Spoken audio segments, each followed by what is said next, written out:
Hola, buenas noches, técnicos y técnicas de emergencias sanitarias. Bienvenidos a vuestro rincón, el rincón del técnico en emergencias sanitarias. En el vídeo de hoy vamos a hablar de un caso clínico que tuve hace unos años de un accidente de coche. Como podéis ver, estamos estrenando material, una pizarrita con su rotulador, estamos estrenando también el trípode que me ha traído Papá Noel y el micrófono en solapa. Bueno, vamos al grano. Nos pasaron una salida de vía en una carretera rural de aquí de la zona, de un vehículo que se había salido de la vía y se había estampado contra una acequia. Disculpad mis dibujos, pero no soy Picasso.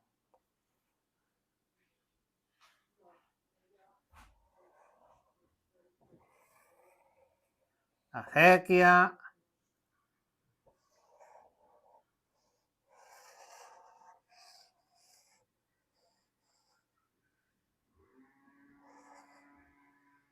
El turismo. Ostras, qué churro. Qué churro me ha salido, Dios mío. Bueno, se entiende, ¿no? Acequia y el vehículo. El vehículo perdió el control por exceso de velocidad y se estampó contra la acequia. Cuando llegamos al lugar nos encontramos con el conductor. No tenía ninguna hemorragia aparente, estaba consciente, respiraba, tenía una frecuencia respiratoria de 16, saturaba a 95, cardíaca tenía 53, relleno capilar superior a 4 segundos y tensión tenía 9,5.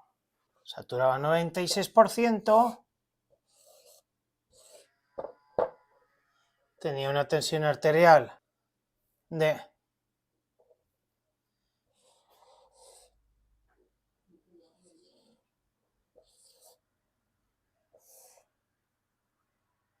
90, 50, si no recuerdo mal, y tenía una frecuencia cardíaca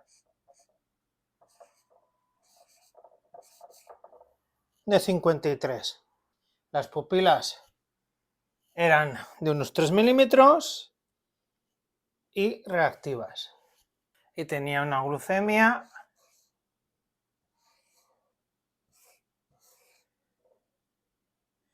de 128.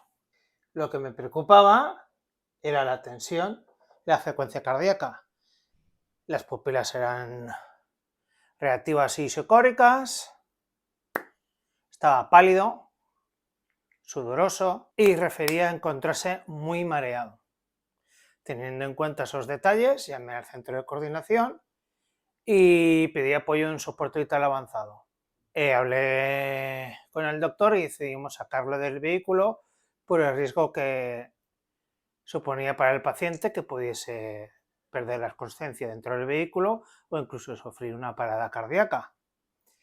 Entonces preparamos todo el material de movilización consistente en un chaleco de Kendrick, más conocido como Ferno, el tablero espinal, la araña o pulpo, como le quieras llamar, la dama de Elche, y preparamos también la camilla con el colchón de vacío, ya que se supone que puede tener lesiones internas.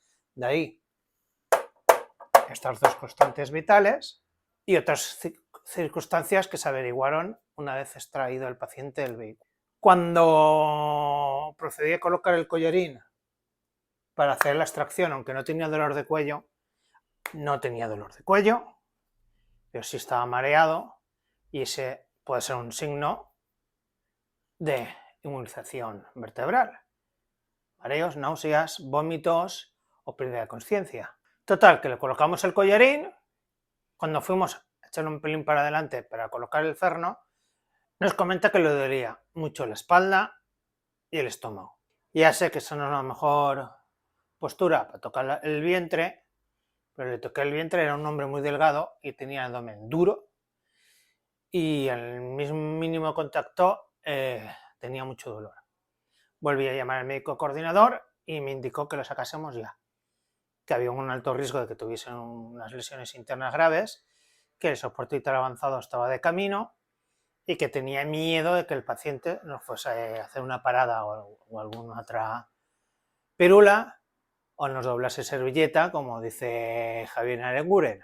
Pues nada, preparamos el resto del material, acabamos de colocar el chaleco de extricación, pusimos la tabla, arrastramos al paciente, la dama de Elche lógicamente estaba puesta a la tabla, atamos al paciente, lo pasamos a la camilla, como ya he comentado, con el colchón de vacío, retiramos tabla y dama de Elche, dejamos al paciente en principio con collarín en el colchón de vacío.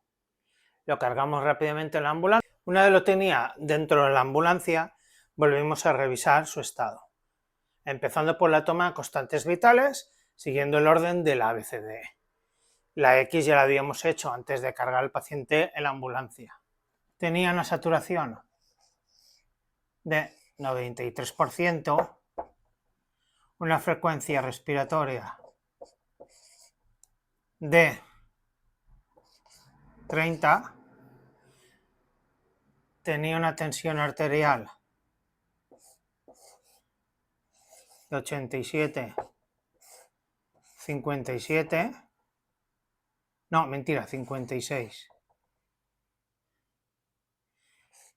Y seguía con la frecuencia cardíaca de 53 y un relleno capilar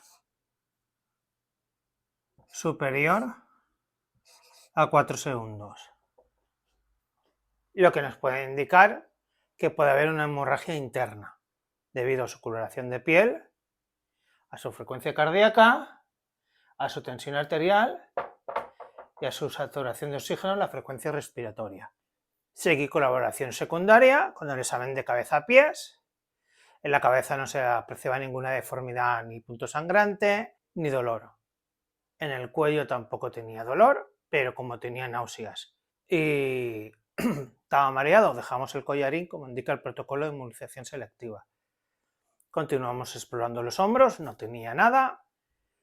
Palpamos las costillas a ver si había alguna fractura costal que pudiese explicar la saturación de oxígeno en la frecuencia respiratoria. No había ningún punto doloroso ni crepitaciones. Seguimos la exploración palpando el abdomen y sí lo tenía muy duro, caliente y en tabla, lo que nos indica una posible hemorragia interna. Le palpé la espalda y tenía dolor a la altura de la C3, de la L3. En este punto volví a llamar al Centro de Coordinación de Emergencias, al coordinador médico, y le expliqué el estado del paciente, lo que me estaba dando signos de mucha gravedad.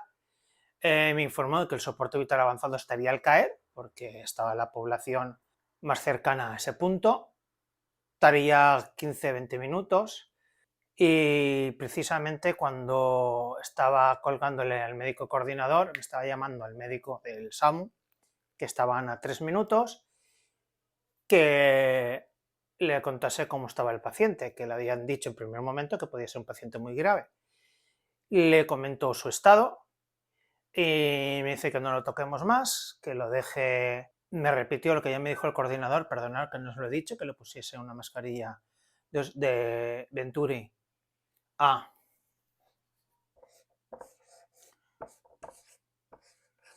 Mascarilla a 5 litros al 30% de CO2. Colocamos la mascarilla, llegó el SAMU, subieron en mi ambulancia con su equipo, subió el médico y la enfermera, el test se quedó en la puerta por si necesitaban algo de dentro de la ambulancia, la enfermera dejó el monitor y nada, le ayudé a monitorizar al paciente, cortándole la poca ropa que no le había cortado ya yo. Y acabándosela de quitar, se monitorizó el paciente, se apreció una bradicardia y el ritmo era sinusal. Le pusieron su manguito de tensión de su Corpus 3 y marcaba la misma tensión que me había dado a mí. El médico ordenó a la enfermera que hiciese un acceso venoso, mientras que él seguía explorando. Se fue directo a espalda y abdomen para comprobar lo que yo ya le había comunicado y confirmó mis sospechas, que tenía mucho dolor en esa zona, que podía tener una lesión vertebral de la columna, no de la médula vertebral, la posible ruptura de bazo, hígado o algún órgano blando de dentro de la zona del abdomen. Y nada, se procedió al acceso venoso. Yo le purgué el gotero a la enfermera, le purgué un fisio y un ringer. Cogió los 2 accesos venosos la enfermera y colocamos los 2. Y nada, acabamos de empaquetar al paciente. Tenía una escoriación en el brazo izquierdo y una escoriación en la ceja. Se ve que algún cristalito del golpe le había caído encima.